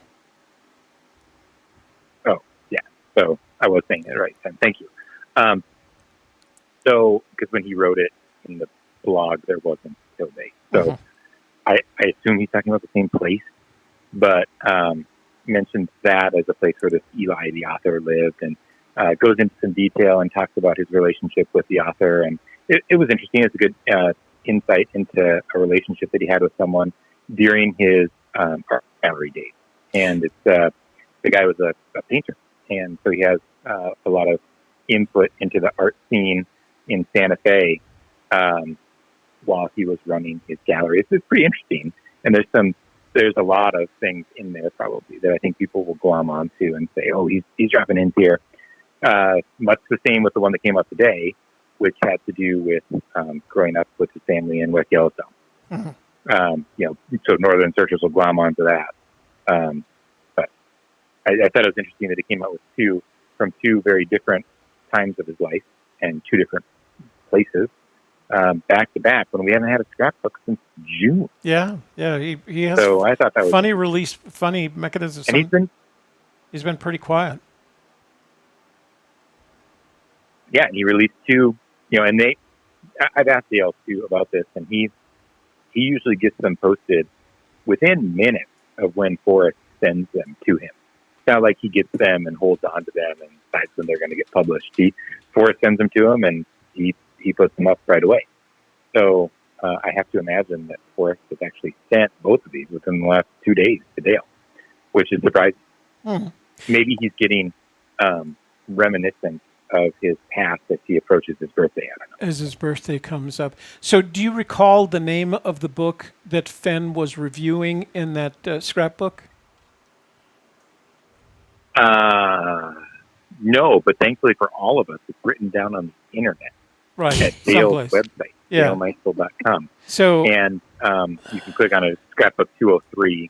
The one that came out today is scrapbook 204. If you don't read scrapbooks, it sounds like you're about 204 behind. Yeah, I am. You am. have some catching up to do, but you don't have to read them in order. Let me see if I can. Let's see.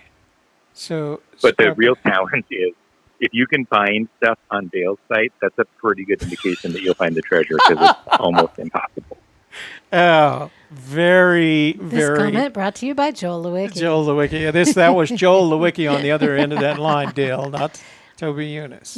Yeah, and Dale, that is definitely me throwing shade at you for your website that you've said yourself you can't navigate. So I'm going to do a quick screenshot while we're talking about it. That's the Santa Fe Bohemia, the Arcade 64. You mentioned it was a family show, so don't scroll down too far. There's the back cover that's probably not so appropriate. Well, I mean, it's art. So this is 203, and then if you scroll down just a little bit further, you'll see scrapbook Argos? 204. Maybe that's why he brought up Argos. I see. Argos, the old gallery. So what's interesting is this period that they were talking about, the art colony, the 64 to 1980. Santa Fe started developing as an art colony after the war, and it attracted... I thought it was in the 30s. There are three different periods. There was a period from 1925 to the war. Then there was a period from 1945 to around 1960. And then there was a period from 1960 on. And what had happened and this looks like one of those artists, from that 1964 period, they started leaving Santa Fe and moving north. And the first place they moved north to was Taos.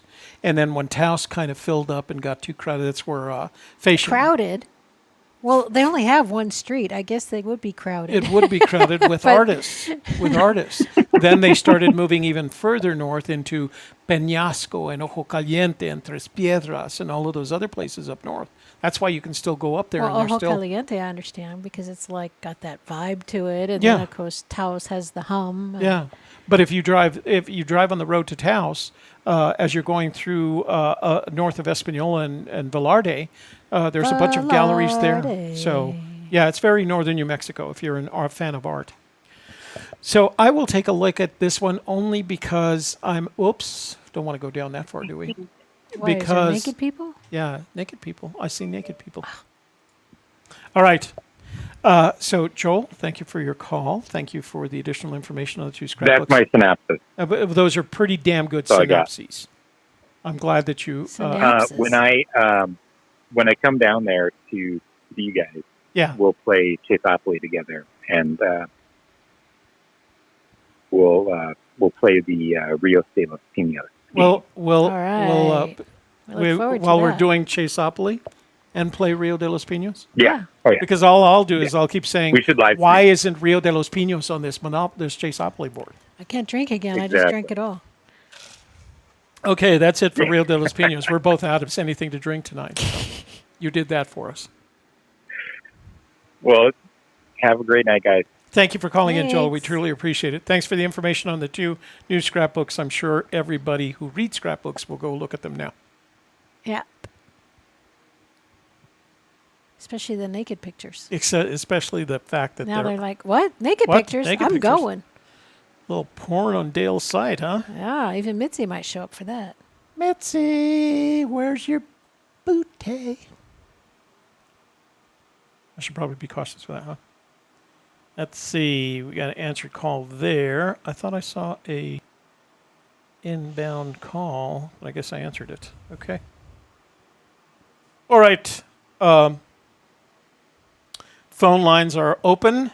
That was Joel Lewicki, Top Joel. See if you can call in and give us some info like Joel did. Yeah, some quality info that we did not know. Because we don't know a lot. So best thing to do is call us And share your naked Share picture. your naked pictures with Not your naked Shelly and pictures. Toby. We do not want to see that. Hey, you've reached Never mind. Hey, you've reached Toby and Shelly. What's your name? Where are you calling from? And what's your observation on the chase? Hi, Toby and Shelley. Mike from Indiana. Hi, Mike. Once again. Nice. Hi. Nice Hey. to hear from you. Hope you guys are doing well. We are. Huh? We are doing well. Thank you. Oh, good. Hey, I won't make this long. Couple things. I was on Google Earth. Now, I don't have the deluxe Google Earth package. Mm-hmm. But I was scanning around in the Browns Hole area. Mm-hmm. And the only way I can describe it is if you're way up and looking down, it's real rocky and famey looking Mm-hmm. in this one area of Browns Hole Mm-hmm. in Colorado. As I got closer, I saw a little dark spot. So I got down as far as I could go, and it was a little tiny dark blue mountain lake, just kind of shielded, kind of in a U shape. And if you're looking at it on the right hand side of the screen, very tall, straight, jagged rocks formations. To the left of the screen, Wait. there is Wait. what oh, So help me out. Yes. I am looking at Browns. Let's see. That's not actually Browns Hole. Browns Park waterfall area is now in the middle of the screen. I'm gonna do a screenshot here. So Browns Park waterfowl area is right there. That's the Green River as it flows through Browns Park. So put that in context for me. The John Well, I Jarvie don't know. Historic Ranch. So I'm still in Colorado. okay. Now I'm looking at the screen, and there is that area that's real mountainy to the right of me. It'd be To the right. no other way. Yeah, 'cause Well, there's the border. I'm looking at it. It's on my right, so maybe your left, Okay. my right. No, you're or good. you're up and my down. So there's Browns Park So National. just a little bit off. See all like the little streamers, the rocks in that real jagged area. Yeah. There somewhere, and I think it's probably right in the middle of the screen, kind of up in that area. There, I found, and I can't find it again to save my life. But there is a little mountain lake and like a hillside, very tall. We're talking probably hundreds and hundreds of feet. Down the side of that hillside is a long line and an arrow point right to the ground. Now, at the top of the arrows, coming off this formation, they kind of squiggle off, but it's a straight line. It's got to be hundreds and hundreds of feet because the trees were just teeny tiny. You know, the lake was teeny tiny. This was huge, and it went down the entire side of this slope that went down to this little lake. So, and then there's a do little. you have anything in the way of a landmark? You know, I've got a bunch of mountains here. Are there any landmarks that you could refer me to that I could start my search at? Because right now I'm just scrolling over the area and it just I looks see like, you doing that. It's kind of in that veiny, rocky area. I'm going to look myself, and if I find it, I'll take a screenshot and send it to you. Okay. It's just kind of weirded me out that I can't find that spot again. So that's one thing. Talking about the last clue where he would be parked in the Denver Science and Wilderness. Yeah. Yeah. There is, I don't know if it's like a little subdivision or a little part of Denver, Colorado, but it's called Santa Fe. And it's an art gallery part of town in Colorado. In Denver? And I think at the beginning, Inside Denver. Denver? Part of Denver. Yes. Probably on the outskirts of Denver. If you type in Santa Fe, Colorado, it'll take you right to it. It's kind of a artsy gallery area. And I don't think he ever really said it's 8 miles from Santa Fe, New Mexico. I think he just said it was 8 miles south or north of Santa Fe. Right. And I happened to find this little area of Santa Fe in Colorado. Now, is it a street? Is it a community? There is a Santa Fe towns on the edge. There is a Santa Fe Drive between West 8th and West 6th. And West 8th and 6th are the two surface streets that go all the way through Denver. Let's see. I don't see anything that's significant about it. It's slightly west. I also believe there's a Santa Fe in Texas. There is a Santa Fe in Texas. There's also one in California and Argentina. Well, yeah. All right, sir. Well, do me a favor. Would take you into the search zone. Yeah. Do me a favor and see if you can find me that location. Pop up. Get me a screenshot of that location that you were talking about, and I'll bring it up. If we can, we'll do it before the end of the show. If not, we'll bring it up next week. All right. Sounds like a winner. Thank you for calling in. We you guys have a good night. Thank you. You too. Hey, no problem. Good night, Shelley. Good night, Toby. Bye-bye. Guys have a good weekend. Thank you. You too. Bye-bye. The man alone wanted to call in. I don't know if he got to leave a message. Let me see. Gypsy's Kiss. Hold on. Oh, these are all over in the... Hold on. Give me 1 sec. 1 sec. Susie Fennhaven in the room. Zozo Rocks. Boy, we haven't seen Zozo Rocks in a while, have we? Oh, this is interesting. Robert so in it put Colorado. the voicemails over here. Why would it do that? There's a call. Welcome. Hey, you've reached Toby and Shelley. What's your name? Where are you calling from? And what's your observations on the search? Hey, Toby and Shelley. It's wonderful to talk to you. Thank you. My name's David. I'm in Cedar Crest, New Mexico. Cedar Crest. What a beautiful area. Oh, yeah. Oh, yeah. We love it. Hey, I've been on the search since 2010. I just had one little observation I wanted to let everybody know because I've never heard anybody mention it. All right. Bring it up. This is good. The word like treasures has to be...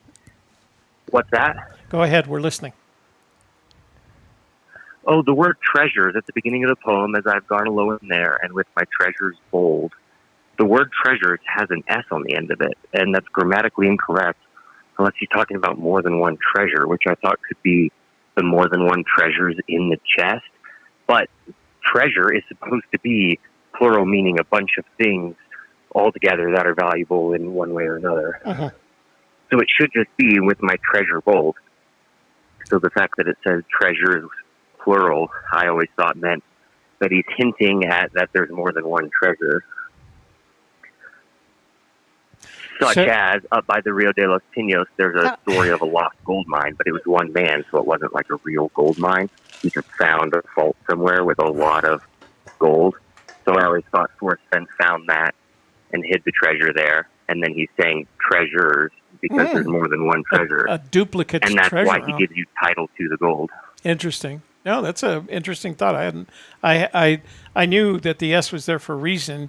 I will give you my perspective on treasures. Isn't that curious? Well, I think there's there's a reason for it. Let me tell you what I think it is. So treasures is the only word in the poem that has 9 letters. Yes. Right? So to me, it's always been a keyword, the keyword. In addition to that, it has 5 of the letters are replicate TREAS, UREARRS. So 4 of the 9 letters are duplicated. That means it only has 5 letters that aren't duplicated in it. So it would be perfect for if you were building a cipher. And I know that Fenn has said there's no cipher in the poem, but treasures would be the perfect keyword for a cipher.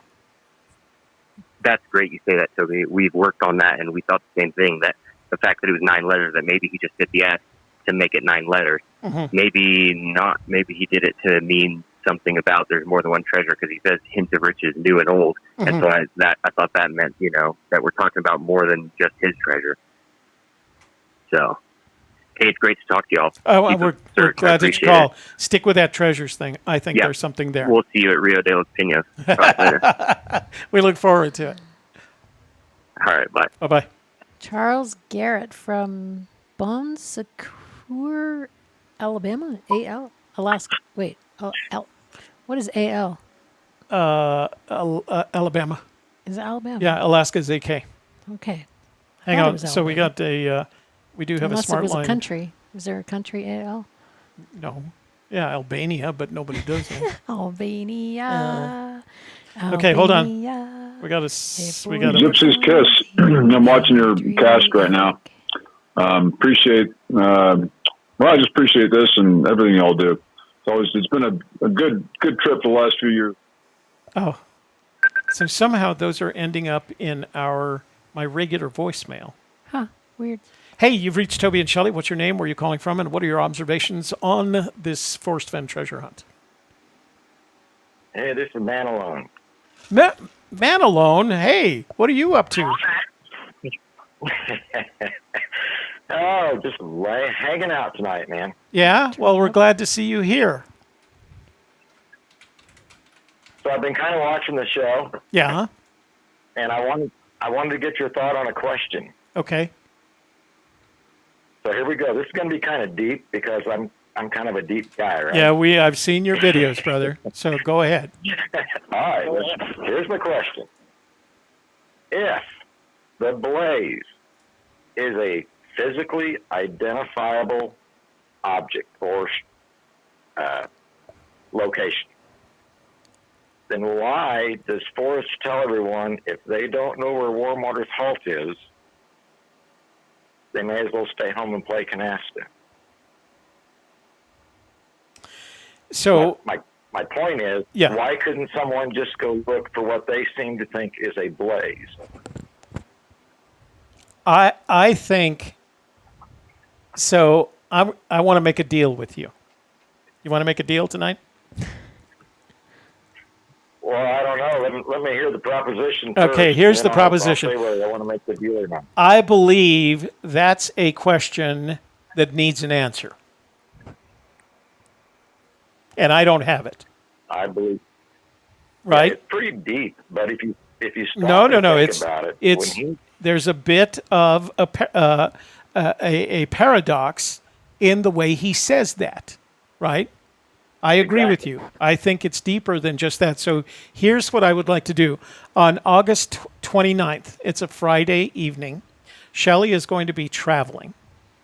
I'm not traveling to the following day. I'd like to make an offer to you. And the offer is join me on a show that night for a 2-person panel, you and me, and we'll make this question the topic of the night.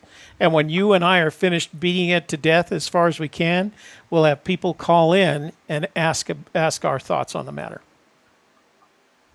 Tell you what I'll do. I've got a couple other things going on right now, but let me make sure I'm free on that evening, and I will get back with you here in the next day or so. And if I'm free, we'll do that. Let's do it. I think it's a question that needs an answer, and we can also introduce why he talked about the little girl in India, and has mentioned several times about don't go looking for the blaze. You're not going to find the blaze, et cetera, et cetera. I think there's a paradox there. And I think... Yeah, I believe you're correct. And here's why I think it's a paradox. Because I still believe that when he discovered his special place, he stumbled over the special place. The location, the clues didn't come until after, sometime after. He had to have found that special place first. Right? So, all right. So my theory is, why couldn't you just find that special place? So I want to talk about this. Did you also notice the parallel between and I'm going to quote here because it's kind of a community phrase, but the parallel between the 200-foot searcher and the little girl from India, they could both only got so far. Right. Yes. And we can talk about that as well. Because I think... Yeah, exactly. I think what we're missing in all of this is an analysis of what he did with a poem and why, ever since that poem was written, he tells us what we can't do. He's never told us what we can do. When he says what you can do, he says the poem. But there's a whole bunch of you can't do that. And I got one or two other things we might touch on in that video. All right. Well, that video too. I'll tell you what. You have my email address. I look forward to the conversation. I assume you can accept a Zoom call. We'll have a Zoom call, and we'll make a list of those kinds of things that you and I will talk about on the night of Friday, August 29th. 30th. All right, I'll get with all those Is other it the details. 30th? I'll get with you on that. Okay, hang on just a sec. Let me make sure. 29th to Thursday. Okay, so I'm sorry. It's Friday, August 30th, not the 29th. So let me know. You have my email address. That's Labor Day weekend, right? Yes, it is. You're going to be gone? Yeah, I'm not going anywhere over Labor Day weekend. Okay. No. All right. So think about it. Just let me know, and I'll start making arrangements, and we'll do a little Zoom-in test beforehand, and let's talk about that stuff. And then we'll open up the phone lines to folks so that they can ask you questions, because I'm sure they have a lot more questions for you than they do for me. They know where I stand on these matters. Well, I think we just need to look at some other areas. I think we need to. I think toss some different ideas around, chop this up a little differently. I agree. I agree with you, and I think that'll be a good start that night. All right, buddy. All right, sir. I'm going to go have a bowl of ice cream, so just don't tell my cardiologist. Oh, nice. All right. Thank you for calling in, and thank you for the thoughts, and I think there's something there. I agree with you. All righty. You take care. You too, buddy. Bye-bye. Well, I am glad we answered that call. Phone lines? Yeah, I've got one more voicemail that I really feel like okay, phone lines are off. For those of you guys who haven't seen Manilone's YouTube, I put it up there. Go to his website. He's got some interesting thinking. Oh, by the way. What? LR. Hey, LR. As a pilot, would Forrest use triangulation to orientate the hiding place and make up the clues within that triangle? As a pilot, I think there are certain things about Forrest Fenn that you have to incorporate into your thinking as you proceed with a search. And that is the majority of his life. Let me see, is this correct? So he was a gallery owner from 72 to 88. So yes, what I'm about to say is correct. The longest time Forrest Fenn spent at anything was as a pilot. So yes, I believe you have to incorporate the fact that he spent the longest part of his life in a profession as a pilot than anything else. Well, I guess you could say he's been retired since 1988, so he's going on. But he was a private pilot after that. Well, if you count that, yeah, that's right. He flew all the way till 2003. So if you count the period from when he entered the Air Force in 1950, he started flying later than that. But let's say 52 through 72, that's 20 years. And then another 82, 92. That's another 30 years of private pilot. So, yeah. So think of it this way.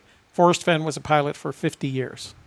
How could it not be incorporated? He was so there are two things about Forrest Fenn. He was a fisherman for most of his life, and he was a pilot for 50 years. How could that not be incorporated in the poem? Somebody recognized the song. That's funny. What's that? If you go up a little bit on that, it says, "Thanks for the Cheers song, Shelley," because I was singing that Albania song. Oh, I didn't know there was. Cheers. I didn't know there they was an recognized it. It's very obscure. Oh, there was. There, Mark Darling. Thanks for the Cheers song, Shelley. I missed it. Albania, Albania. It borders on the Adriatic. That's a song. So the story was that Sam was trying to go learn some more stuff. You're at talking to a school, person who's never watched an episode of Cheers. The coach was trying to help him with memory stuff, and he was trying to help him memorize stuff about Albania. So he made up a song about Albania so he could help him remember this stuff about Albania. That's the story. You never watched Cheers? I was traveling. I didn't. Oh, yeah. It's one of those periods where I wasn't around. Although it was on for several seasons. I think what happens, it was on for a long time. you got to get hooked on it to stay with it. It's very, very much in the 80s and 90s. I'm a news junkie. If it ain't news, I don't watch it. You wouldn't watch it now because it's like so dated. Yeah. You're just like, nah. Frasier, though. Another one I don't know. It's a spin-off from Cheers. Ew, okay. This is Talk TV. That's out. That's out, baby.